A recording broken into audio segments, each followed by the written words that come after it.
Hello viewers, welcome to my channel Pharmacypedia. In this session, we are going to learn about liquid orals. The topic has been taken from the subject Industrial Pharmacy Unit 2. In this session, we will be covering the formulation part of the different sorts of the liquid oral preparations. If you are visiting my channel for the first time, please do like, share and subscribe to my channel Pharmacypedia for getting further updates. So when we talk about the liquid preparations basically refers to the solutions that contain one or more soluble chemical substances dissolved in a specified solvent. So basically here we refers to a monophasic system whereby one solute you are dissolving in a solvent. So when the solute gets solubilized in the solvent, the solution refers to as the liquid preparations. So liquid dosage forms are the simplest dosage forms which can be prepared easily by simply dissolving the active ingredients in an aqueous or non-aqueous solvents. So they can either be solubilized by suspending the drug or by incorporating the drug into one or more phases of an oil or water system. So when we talk about the monophasic system basically comprises of a single phase in which simply the solute is being dissolved in a solvent. The solvent may be aqueous solvent or non-aqueous solvent, or it may be some other type of the alcoholic solvent preparations. Now, what are the advantages of taking the liquid oral dosage forms? First, the very first advantage is that it is having very fast absorptions as compared to the solids, and they are very palatable and pleasant to taste. So they are the preferred choice for preparations and recommendations for pediatric and geriatric patients. Now, similarly, there are some sort of the disadvantages specifically associated with liquid dosage forms. The very first disadvantage is that they are highly unstable. Since you must have seen during the pre-formulation studies as well that solid dosage forms are stable dosage forms as compared to the liquid dosage forms. So solid dosage forms have high stability as compared to the liquids which have low stability. Moreover, they are less accurate since the dose optimization is little. When you have to take the 1 teaspoon the patient may take in a different ways and different measurements. So measurement issues makes them little less inaccurate. Then they also needs to have the special storage system and transferring conditions. The reason being that the most preferred sort of the packing system chosen for the liquid orals is the glass. So glass is highly fragile, so it needs delicate handling. Moreover, since the liquid dosage forms are more susceptible to be infected by the microorganisms, so they are more prone to the microorganisms, therefore makes them more not makes them unpreferred choice for the selection. Moreover, they require specific storage conditions. So these are certain disadvantages which are specifically associated with the liquid oral dosage form selection. Next, we move on to the types of the system. In a simple way, the oral liquid dosage forms are divided into monophasic system and biphasic system. Monophasic system refers to the single phase where a single solute is solubilized in a solvent and the solute is completely dissolved in the solvent, making it a single system. Then the biphasic basically comprises of the two phases. So here in this case, the solute is actually not solubilized in the solvent system. So if the solute may be solid or may be liquid, if it is not solubilized in the system, so there remain two phases. So that is why the overall system is referred to as the biphasic system. So monophasic systems are further divided into two types. First is the simple solutions and second is the elixirs. Now the difference between simple solutions and elixirs is that simple solutions comprises of aqueous solvent systems like water, and elixir comprises of a solvent system containing the alcohol. So they are actually the solute is dispersed in the alcohol based systems.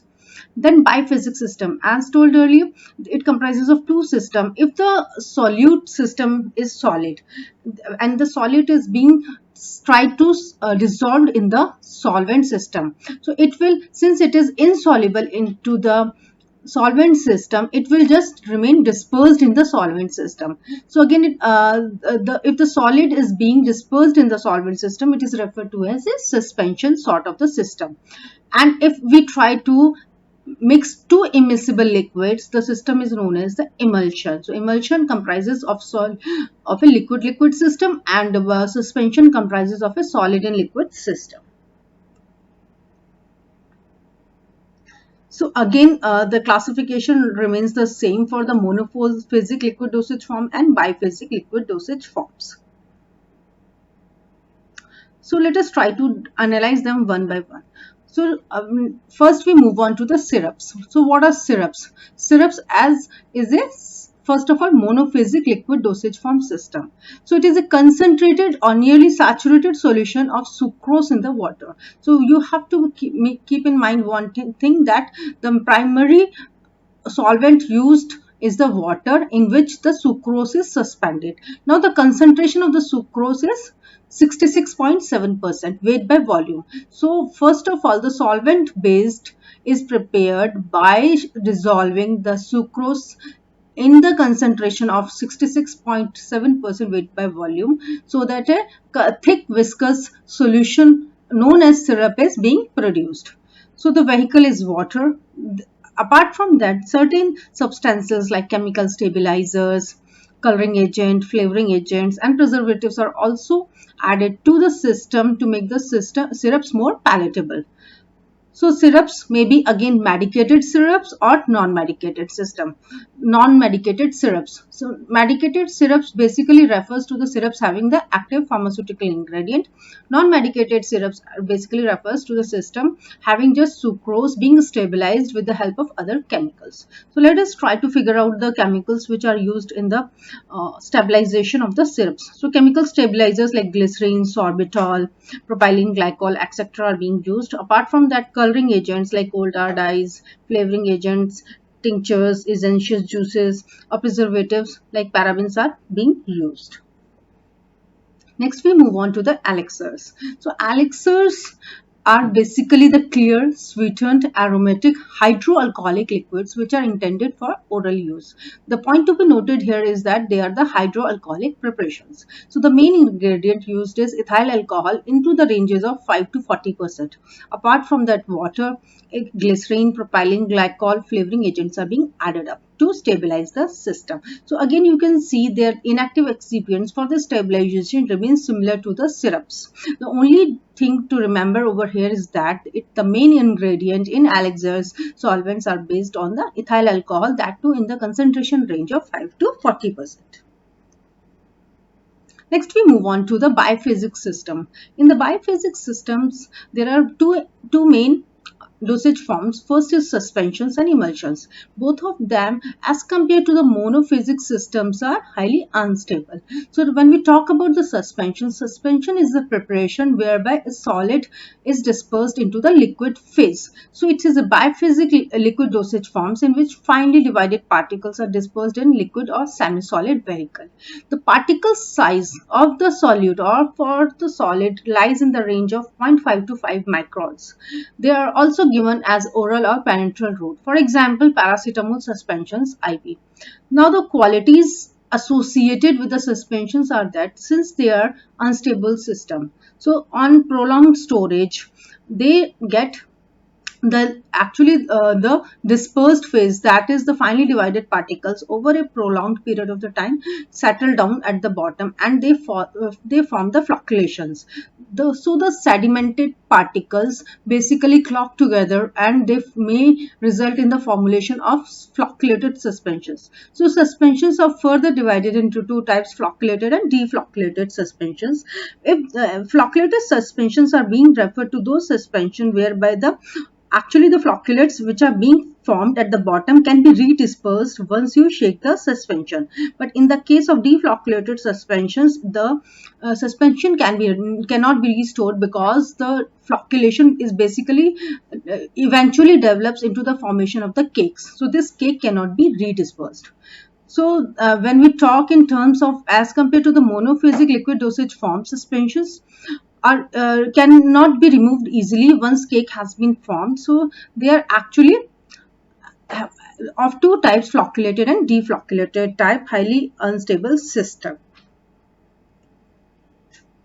Next, Second biphysics system is the emulsions. As discussed earlier, emulsion is a liquid-liquid sort of the preparations. Emulsion is basically thermodynamically unstable system containing mixture of two or more immiscible liquids, which is further stabilized by adding emulsifying agents. So what are the emulsifying agents? Emulsifying agents are the agents which are added to make the emulsions thermodynamically stable. So if we try to classify the emulsions, basically they are of two types. First is oil by water and second is water and oil. So in the oil by water system, oil droplets are dispersed in the water aqueous phase, and in water by oil, the reverse happens. The water droplets are dispersed in the oil. So based on the size of the liquid droplets, they are further classified into macro emulsions and micro emulsions. In macro emulsions, the size range lies between 0.2 to 50 microns, and in micro emulsions, it lies between 0.01 to 0.2 millimeter. So as the term indicates, micro emulsions, the size levels further goes down. Now, when we try to formulate either syrups, solutions, suspensions, elixirs, or emulsions, there are certain pharmaceutical additives which are being added to make these liquid oral dosage forms. So they are being categorized as vehicles. Vehicles basically refers to the solvent system. Then buffer system. Buffer system is required to make it into a desired specific pH range. Apart from that comes the density modifiers, stabilizers, isotonicity modifying agents, viscosity enhancement agents, preservatives, sweetening agents, reducing agents, antioxidants, and colors are being added up to the system to make the whole system palatable. Next, we move on to the manufacturing of the liquid dosage forms. When we talk about the monophasic system, it is very simple process by simply mixing the solute to the solvent and stirring the solvent for a prolonged period of the time until a single solution is being observed. But in the case of biphysics system, the manufacturing is little complicated in a way that since you have to make the particles into fine range to make them solubilized in the solvent system for making the suspensions, and for the liquid dosage forms you have to make the liquid system, and there are basically four steps which are being involved in the manufacturing of the liquid dosage form. First is the raw material. So the raw material should be of high purity, high strength, and they should be adequately checked up before mixing into the and before taking for the manufacturing process. Second are the equipments which comprises of the tanks or the large material whereby these solute and solvents are being mixed out. And third is the compounding procedure. It basically refers to the addition of the inactive excipients like chelating agents, flocculating agents, or like other substances, for example sweetening agents, flavoring agents, which are being added up at the end of the preparation to make the whole preparations stable. Then comes the process that is the most important process in the case of liquid dosage form, that is about the filling and the packaging part. Filling and the packaging part again remains a very important aspect, that the type of the packing material being selected out, one has to be particular enough, so we have to ensure that it reaches to the consumer in a properly packed form. So this is basically the flowchart which depicts about the process flow and the control variables associated and the measured responses. You can see that all the material in raw material, active, inactive excipients are being added up, and then they are mixed, and then their filtration and filling process arrives. So there are certain parameters at each stage which needs to be controlled. For example, when we talk about the mixing time, RPM, temperature, final volume has to be monitored during the mixing process. And the responses, the parameters to be checked at that stage is about the clarity, viscosity, assay, etc. So certain evaluation parameters needs to be done in process to check that the formulation is going as per the designed protocol. Thank you so much for watching the video. Please do like, share and subscribe to Pharmacypedia for getting further updates. In case of any doubt, please provide your views in the comment box. Thank you.